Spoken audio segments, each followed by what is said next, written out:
Everybody have their time. You need to understand. This is not my time anymore, so I need to adapt to theirs. And this is what is tricky sometimes for all the players. It's like you're still in your time. Saying, in my time, that wouldn't have been possible. Yeah, it's true. But it's not your time.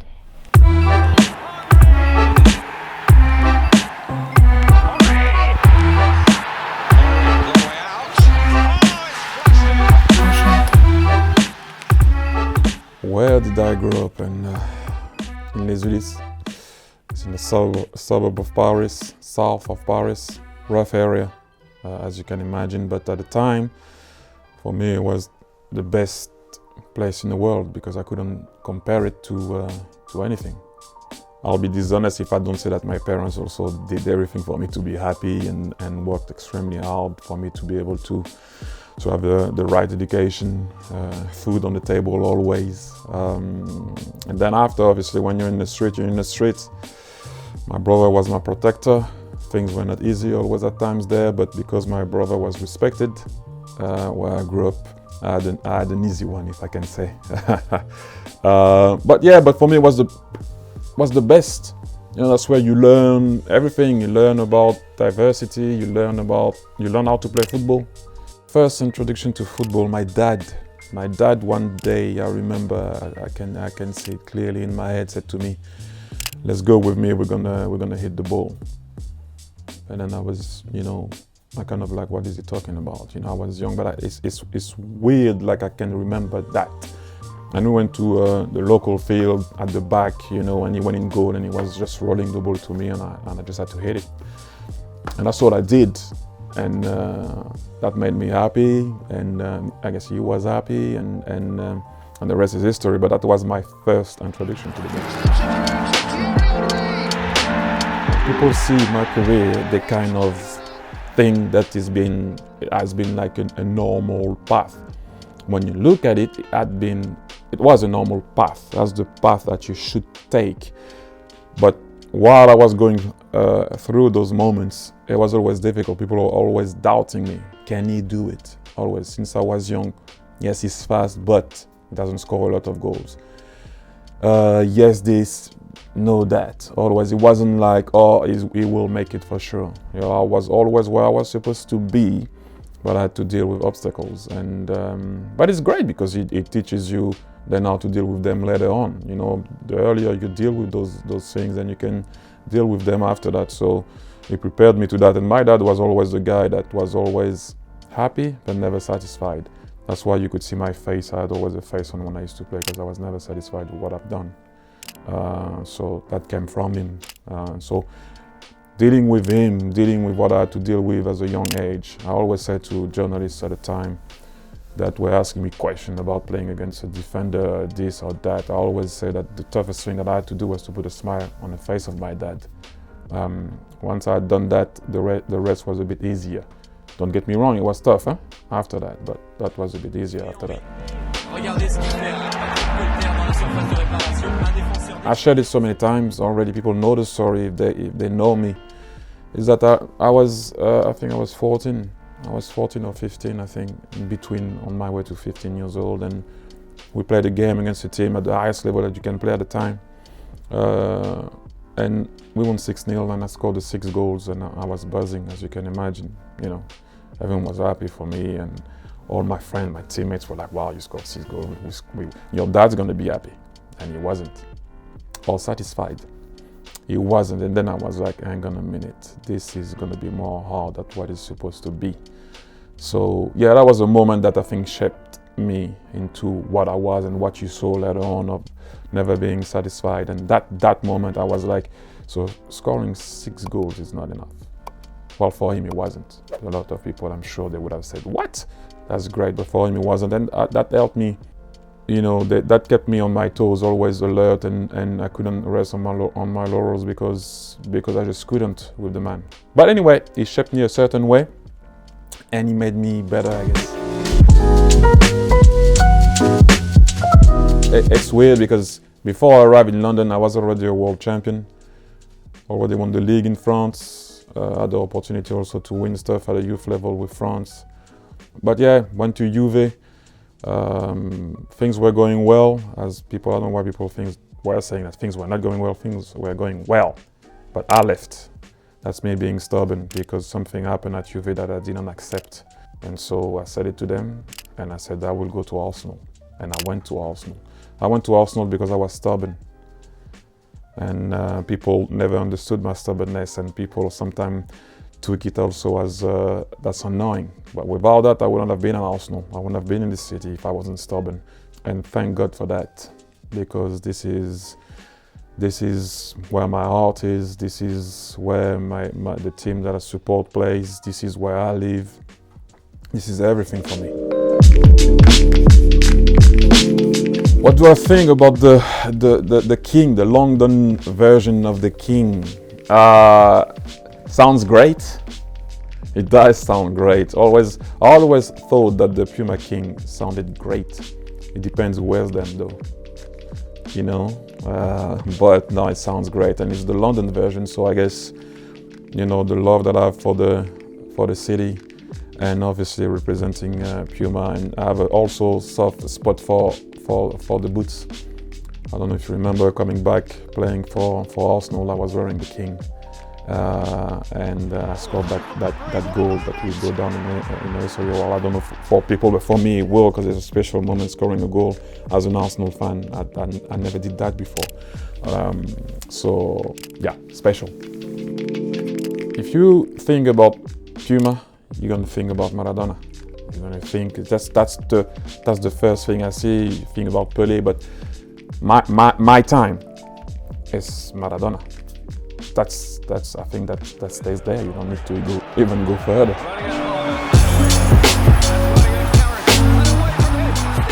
What was it about Arsenal that made me become what I became? First and foremost, I won't lie, because I knew about Arsenal because of the Frenchies that were playing at the time, Henry, and so on. First time I saw Arsenal, I think, really properly was, I think Arsenal played against the French national team, believe it or not, on a friendly. That was weird, seriously. And then Righty, and then, you know, the list is long. Frenchies arriving, Arsene, Nicolas Anelka, Petit, Vieira, whatever, you know. But then when you arrive at Arsenal, you kind of understand what does the Arsenal represent in the community.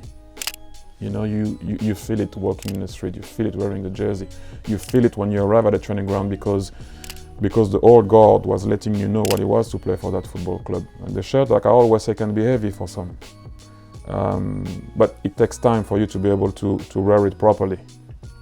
And it took me, I think, a good 8 months to be able to understand what it is to play for the Arsenal, and then after, you know, then it becomes you. It becomes what you are about. How you sleep, how you walk.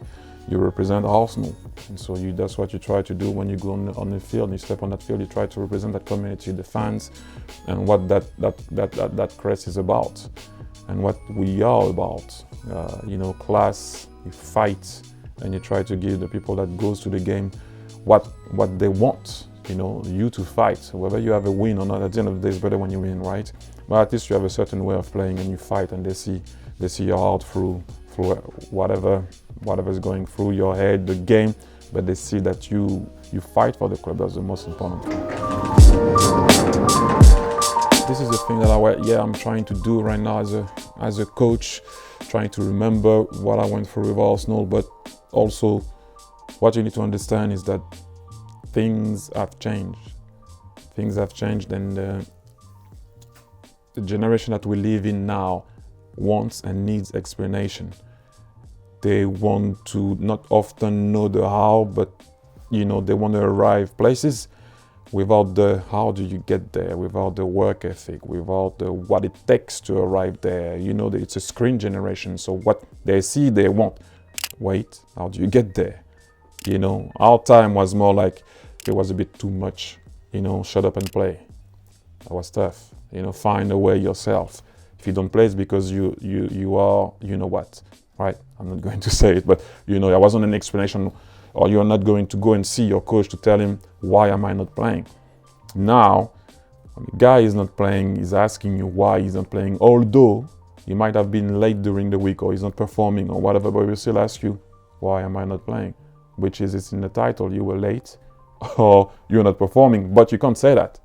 You have to say, oh, well, you know what I mean? Like it's different. You know, we live in a generation, I always say, okay, where we will challenge anything.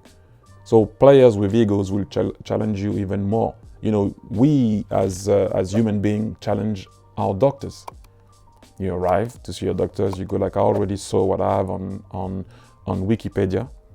Can you give me this and this and that? Because you look symptoms of this, and then you already think that you know what you need to have, and you go and tell your doctor. So we challenge everybody at the moment. So you need to explain, you need to understand the code of the generation. Because I'm the in-between guy, if you know what I mean. But growing up early doors, I had nothing, no phones, no nothing. What my dad was saying was the word of God. You know, I couldn't challenge him. Now you said to a player, you know, he said, oh, I've seen it. I said, yeah, okay, I lived it. Can I explain it to you? Because yeah, but I've seen it. I've seen it on the video. I said, yeah, I know you've seen it, but there's nothing beats living a moment or doing it. You've seen it. Let me explain to you. Yeah, but I know. No, you don't. But also you need to understand that if it was us, how I would have been thinking that I know, because they have way more infos than I had than when I was young. So you need to understand that. You need to understand the code. You need to understand what they see. They understand better with a screen. Like if you speak to me before, I could imagine a situation because I didn't have a screen before. Like now, if you want to show me your holidays, you take your phone, they're right there, boom. Before I had to wait, or if I had seen you before the pictures were going to be developed, I would have had to explain to you where I was. The sea was like this, the sea was like that. So therefore your mind is working. So now when you talk to a player and you try to describe to him something just like that talking, he will go like, as soon as you show him a screen, he goes like, oh yeah, I understand. I said, I told you the same thing before. But you can't do that because you need to, go their way. I always say when I was younger, I'm still young, when I was younger, I had to go and meet the old generation. It was on you to adapt to them. Now, you're old and you have to go and meet them down there because I'm like, okay, I didn't get the chance of anyone to meet me. So now you have to go and understand them. Everybody have their time. You need to understand. This is not my time anymore, so I need to adapt to theirs. And this is what is tricky sometimes for all the players. It's like you're still in your time. Saying, in my time, that wouldn't have been possible. Yeah, it's true. But it's not your time. Because if you start to compare what you used to do or when you talk about a club, the identity of a club is forever for me. Then you can talk about, but I'm not playing anymore, so you need to understand what's happening. You can't be all the time, oh, in my time. Yeah, it's not my time. It's not, now I see fouls, for example, that in my time, it would never have been a foul, and forget about even the time before. They could punch each other or clearly elbow people in the face. You do that now, you take a red after some of my teammates would have been sent off in the tunnel. So let alone playing now. So you can't compare. This is what it is. You have to understand this is the football that we're living right now, and I still love it. The way I found the experience of coaching is the same way I describe it with my kids. I'll give you an example. I was in Montreal as a coach, as you know. We played a game, we lost. We go back to the hotel, and a player, I won't give you the name, but a player came and I'm eating as a coach with my staff. We're all eating, he comes, taps me on my shoulder, he said, why I didn't play. My first reaction was exactly what I told you. In my mind, I said, in my time, do you think I would even in that room go to the coach and say, why I didn't play? Then I went, yeah, but this is not your time, calm down. I turned, I looked at him and I went, I'm just gonna finish my meal and can you wait for me outside and we'll talk. Then I fast forward, this player ended up being my best player at the end of the season. So if I did react the way I wanted, and by the way I should, because that was out of order, but in my time, by in his time, he didn't do anything wrong. So it was it was me to understand that it wasn't being disrespectful, really. But in my time, that was mad disrespectful. So I went, okay, you know what, at the end of the day, if I lose him, I lose the team and I lose results, by the way. You don't want to lose a guy while we are battling. So he ended up being our best player at the end of the season, and we ended up making the playoff because he performed. And so I was like, this is something maybe I wouldn't have done a year before or 6 months before, but you learn, you live and learn. Because tactically, right now you go, everyone knows how everyone plays, there's no secret anymore. You just have to make sure that it's how you talk. Man managing players now, it's vital. Getting in their head, then you can make them do, in bracket, whatever you want. What does inspire me? The game, like it did. You know, the game gave me so much, but I gave a lot to the game also. I gave more than half of my life to the game. So this is my life. I can't do anything else. This is where I'm happy, where I can express myself. I always say, like, it's not to give back because I don't owe anyone anything. Because in the tough times, I didn't see a lot of people helping. But it's time to give. Not give back. I don't have anything to give back, but I have a lot to give. Thank you. Hi there, tickets please. Sincerest apologies. This ride's on me.